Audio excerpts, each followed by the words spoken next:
I do. I believe they will this weekend, Skip. I'm going to take Matthew Stafford over Jimmy Garoppolo. Jimmy Garoppolo has done okay. They've got to make him a participant in the class project. Over the last couple of games, Skip, he's gotten credit, but he hadn't did a whole lot of participating. Last week, Skip, now you do realize he only got him 6 points. The block punt got him to 7 points. The offense didn't score a touchdown.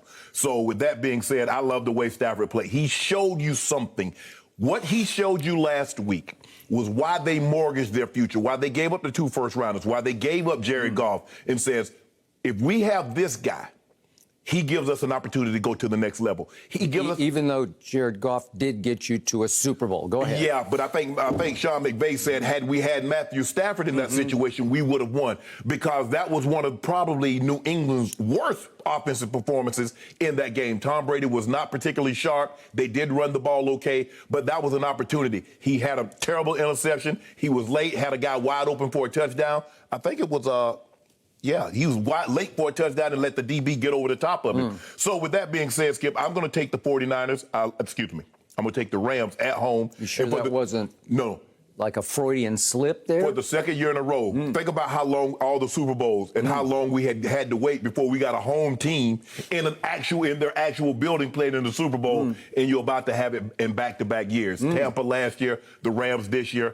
I like Cooper Kupp. Now, the 49ers did an unbelievable job last year of neutralizing Devontae Adams. After that first drive, they basically rendered him useless. Yeah, he had 9 catches, but none of those catches after that first drive impact the game. Now, Odell, this is why you bring in Odell. See, y'all going to focus on taking Cooper Kupp away? Now you got to work one-on-one. Now, you do realize the San Francisco 49ers defense have been flagged for the most pass interferences. The guy that's refereeing this game, his crew, they throw the most flags. So that tells me, Skip, that the game, there are going to be a lot of drives kept alive by pass interference on either side. And so I went with a high-scoring game, Skip. I think the final score is going to be 31-27. I'm going to take the Rams. Are you really? Yes.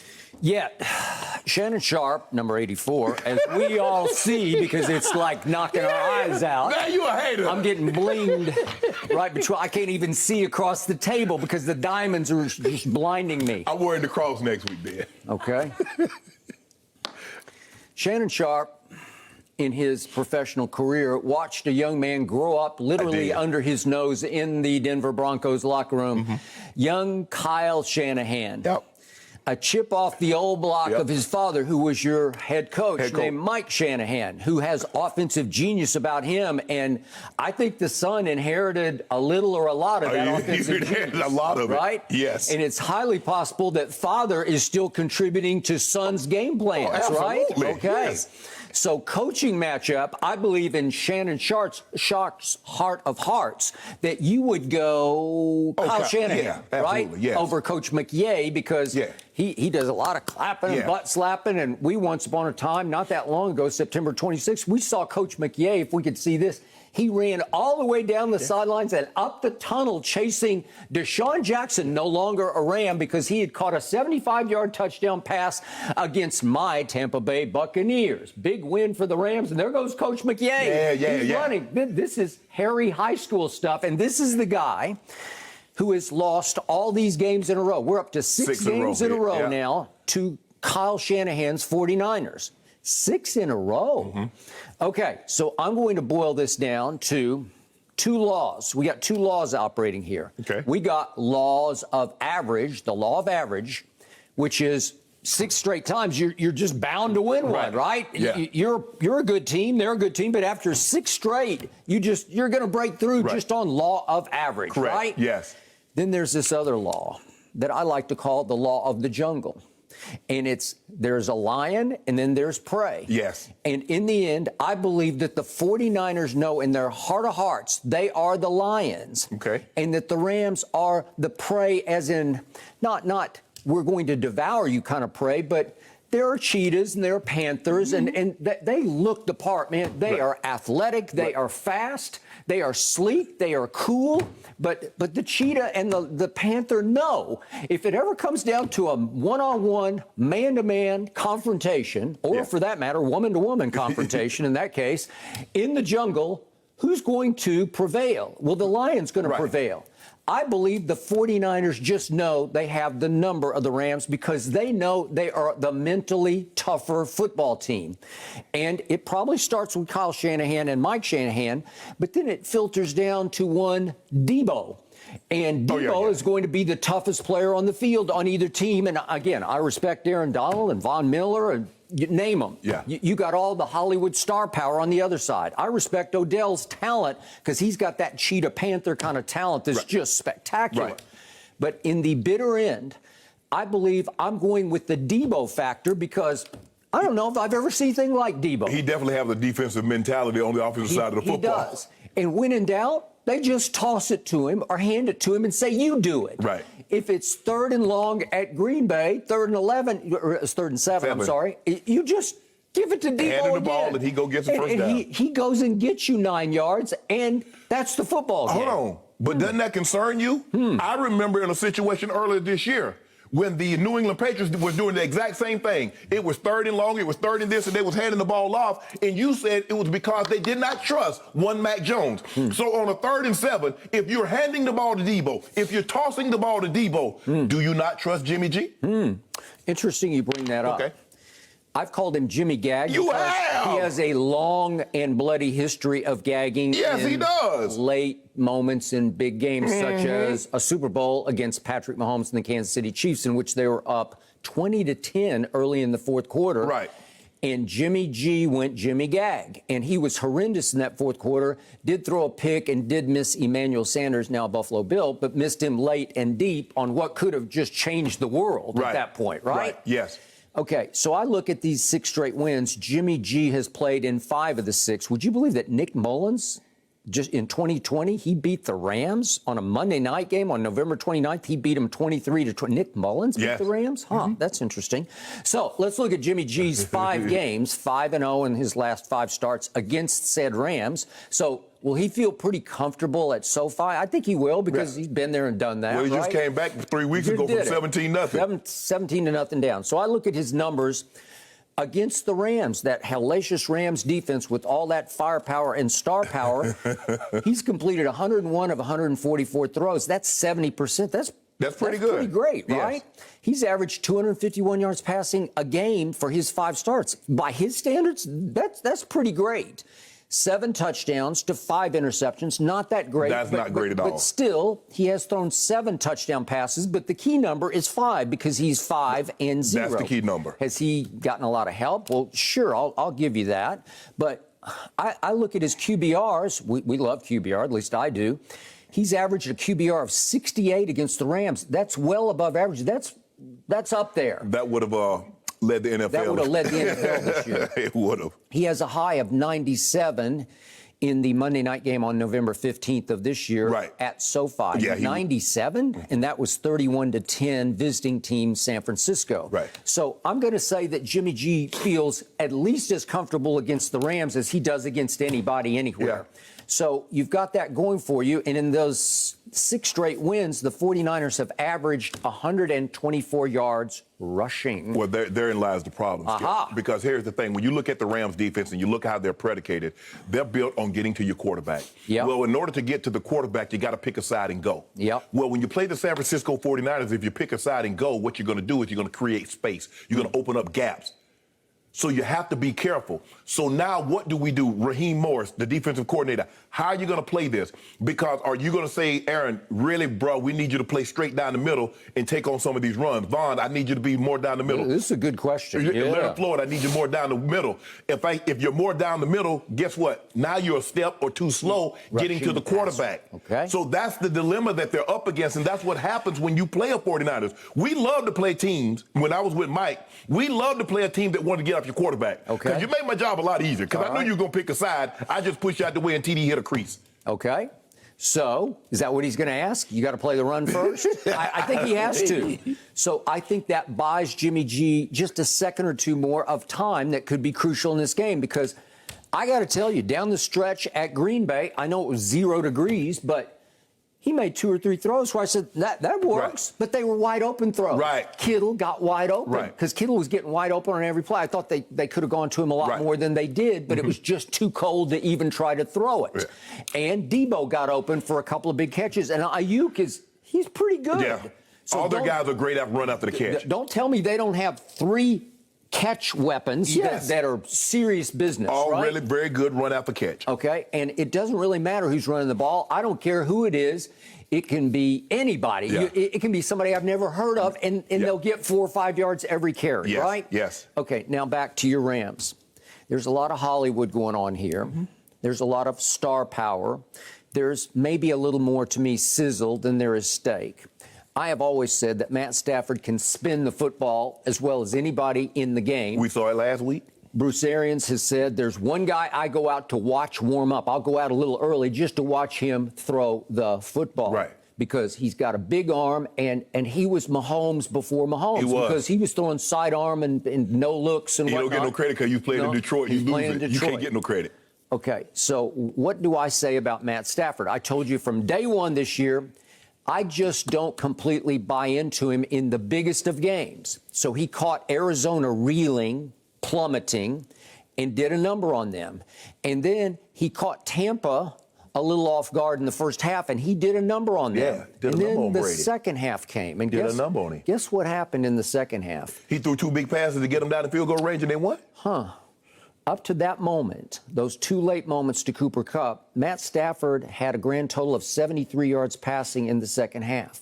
The Rams were starting to unravel right on schedule. But it had nothing to do with him. It had nothing to do with him, Skip. Cooper Kupp fumble, Cam Akers fumble, and the center snapped the ball 30 yards over his head. That had nothing to do with Matt Stafford. The Rams allowed 24 straight unanswered points to the Tampa Bay Buccaneers in the second half. Linebacker. Matthew Stafford don't play linebacker. All right, so I give you this. When push came to shove, and both plays featured Sean Murphy Bunting, he literally got faked off his feet on a 20-yarder to Cooper Kupp that got them out of, so to speak, jail. Yep.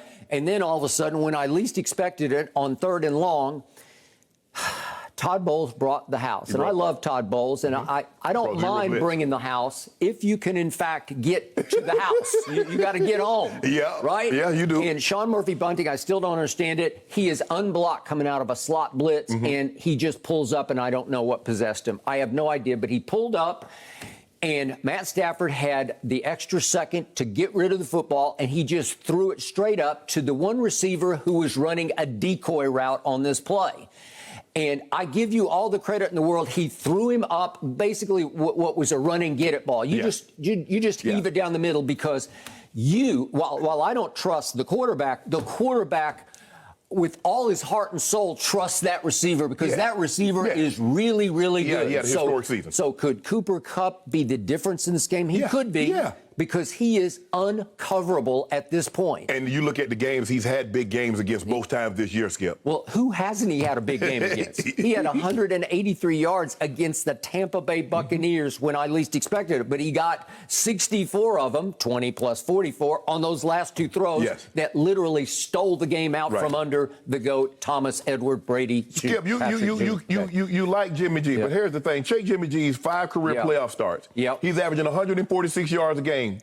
He's thrown 2 touchdowns with 5 interceptions, and he had a QBR last week of 12. You like that? You love QBR, but did you like 12? That's Tom Brady's number. Who's the opponent? The Rams. It's the Rams. I just gave you the numbers against the Rams. That's all I care about right now. They realize, Skip, all we got to do is take care of business. Okay. And we don't have to leave the state of California again. Really? Well, they don't have to leave home again. That's what I'm talking about. Okay. So back to Matthew Stafford. This is the guy I saw down the stretch. Once they added Boom, Odell Beckham Jr. It's Hollywood. Hooray for Hollywood. Odell comes back home to Hollywood where he's got a Beverly Hills mansion that he lives in. And here we went. And there went Matthew Stafford. His QBR before Odell, 9 games, was 69. It's at the top of the list. Yep. And then all of a sudden, Odell comes, and it plummets down to 54. That's a big drop over the last 8 games. Yeah. And in those 8 games, Matt Stafford threw 18 touchdowns, but he threw 11 picks, which led the NFL over the last 8 games of the season. 11 picks? For the year, Matt Stafford threw 4 pick sixes. 4 pick sixes in 1 year. Are you kidding me? Is he not capable of pick sixing when you least expect it? He is highly capable. And by the way, over the last 4 games of the regular season, he was 8 touchdowns to 8 interceptions. 8 interceptions? Well, a lot of those was forced throws to not just Odell, but to a lot of other guys. I think he started to press. I thought he started to feel the pressure. The Cardinals, the Cardinals, the 49ers. There are a lot of things that was going on that he started to. But I love the way he composed himself. Skip, here's the thing. I don't know if you remember this, Skip. You remember in 2012 when the Baltimore Ravens hit that Hail Mary, the Broncos got the ball back with 32 seconds and 2 timeouts on the 25, and they took a knee. Yeah. Sean McVay said, hey, Matthew Stafford, we're tied up on the 25-yard line. Go get us in field goal range. That shows he has the utmost confidence in that young man. That shows that young man has the ultimate confidence in himself. And he went and got it done. Not that young anymore. I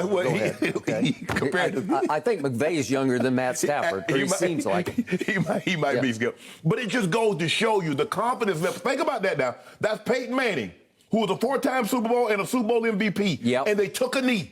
Matthew Stafford doesn't have any credentials that Peyton Manning has, and Sean McVay says, go get the job done. I think Sean McVay has confidence in Sean McVay. That's what that was about. Well, you got to throw the, because here's the thing, Skip. We saw Jimmy G had the exact same throw to Cooper Kupp. He had that throw to Emmanuel Sanders. And what did he do? He threw it in the first row. It wasn't exactly the same because it wasn't a complete blown coverage. That was where all of a sudden Antoine Winfield Jr.'s like it's zero. He's flat-footed, zero. He thought the ball was coming out quick. And he's just like, he's coming forward like, are you going to, like he's almost ready to jump the route, and all of a sudden Cooper Kupp doesn't stop. Yeah. He just runs right by him. Okay, I got it. So it was a much easier throw that Stafford made than Jimmy G made. But if Jimmy G, he started quarterback in the NFL, you got to make that throw. I got it. I agree. Back to your man Odell. Okay, so for the last 8 games, Odell averaged catching 3.4 balls a game for a grand total of 38 yards a game. But to his credit, to your credit, against Arizona, all of a sudden he caught 54 yards worth of passes and a touchdown. Yep. Got the little fade route touchdown. Yeah. And then at Tampa, he caught 6 balls for 69. So we're going a little up. Yeah. We went from 38 average to 54 to 69. So he's on the rise. Except that at Tampa, when it became push come to shove time in that fourth quarter, Odell just went quiet. He disappeared. He got no targets for no catches. But here's the thing. He had 4 targets. I think he had 5 targets in the first half. He caught 4 passes. He had 2. I think he had 2, maybe 2 targets, 4 targets, and he caught 2. But the 3 turnovers in the second half. Cooper Kupp fumbled the ball coming right out the gate. Cam Akers fumbled the ball late in the ball game. And they snapped the ball over Matthew Stafford's head. So now you're taking opportunities away, but Odell could potentially have gotten more opportunity to catch a pass. I like the way he's positioning himself. He, like you say, they're bringing that thing to a boil. Yeah, it started out at 100. It went to 150. Now, about to get to 212. Really? It's about to be show enough boiling. Really? Yes. Are those the yards catching he's going to have? He's going to have 212 yards catching? That thing about to be boiling. He's going to have more than he had last week. Really? Yeah, he's going to be on the winning side. Okay, so he had, what did I say, 69? 69 last week. So what do we got, 80-ish? More than that. Really? More than 60. More than 69. Could we go triple digits for Odell against the 49ers? Might have to. Wow. Because if they decide to take Kupp away. We're going to talk about Odell in and of himself a little later, but he's just been gushing all week. I'm happy. Happy. He was doing his thing in the locker room. We saw him. Yeah, everybody was dancing. 2 Chainz and Drake. Yeah. You know, that was serious business because Odell he's found a revival in Los Angeles.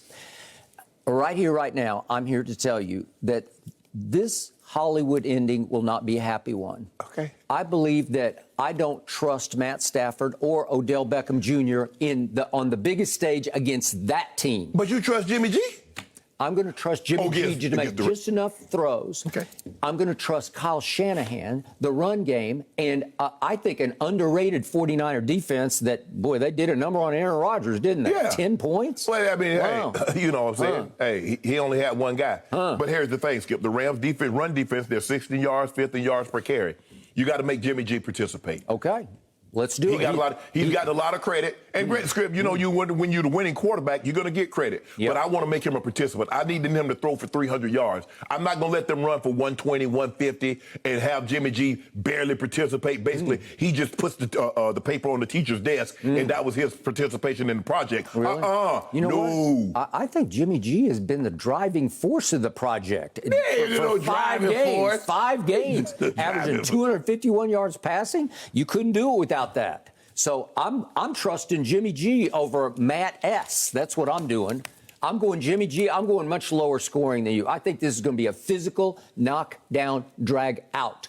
Run games will prevail. 49ers over Rams, because the Rams will try to run it too, and they've been running it at a high level. Yeah. Okay. I'm going 23-20 Kyle over Coach McVay. How about that? It's going to be a close ball. It's tough. But I just think the Rams being at home, I think Matthew Stafford makes just enough plays. Yeah. Because, Skip, here's the thing. I think a lot of drives will be kept alive because of Carl Cheffers. His crew has called the most penalties.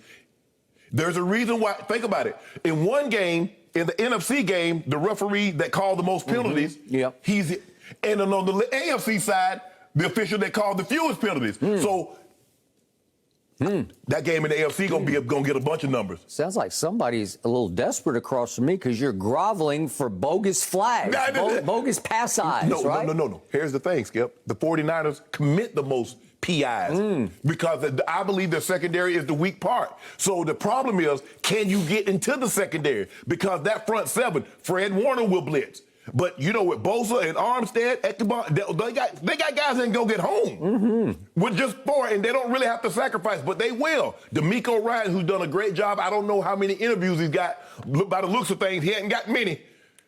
He's done a great job, especially the last 3 weeks of the season, Skip, for them to go down 17, win that game, because they had to win the game just to get into the playoffs. And they down 17. They had every reason to just pack it up. And to go to Lambeau and do that number that they did on Aaron Rodgers. Huge. They have confidence. But I just believe that Matthew Stafford, that he'll make enough plays, and this is why you got Von Miller.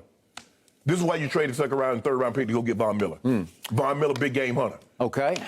I got the 49ers for a case. You're going to give me, what, 3.5? No. Why not? No, you don't get no points in the playoffs. 3.5? No, this is the AFC Championship game. AFC Championship game. Really? And like you said, they beat them 6 times. But the law of averages. Yeah. Skip, you know, coming into the season, Coach Saban had never, ever lost to a former assistant. And this year, what happened? Well, there you go. Twice. Okay, so give me 3.5. I'm not going to be able to do that. You've got Odell Beckham Jr. Man, stop it. Yeah, you do. I got him. Okay. And guess what? Go have him in the Super Bowl, too. Just 3.5 on that, Shannon. Thank you for watching. You can subscribe here to get the latest from the show, and be sure to check out more of the best clips from Undisputed, or go watch a few other segments from our other shows on FS1.